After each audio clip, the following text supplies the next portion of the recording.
že príroda v Rokline sa už obnovila a jej znovu sprístupnenie na budúci rok by oživilo cestovný ruch. Ochranári nie sú proti, budú však trvať na istých obmedzeniach.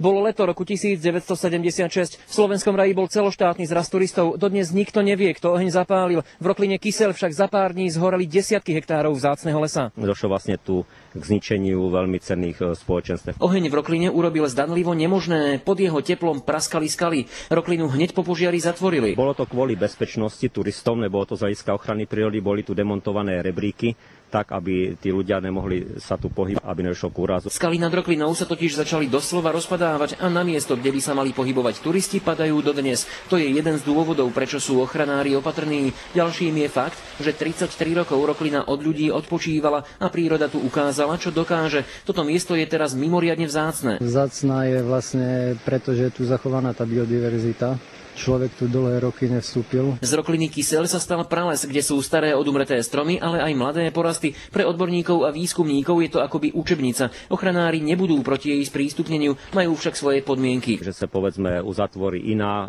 turisticky menej atraktívna, súbežná trasa, turistická, ale roklinového typu a rovnakých anebo podobných hodnot. Jozef Slivenský, Teatry.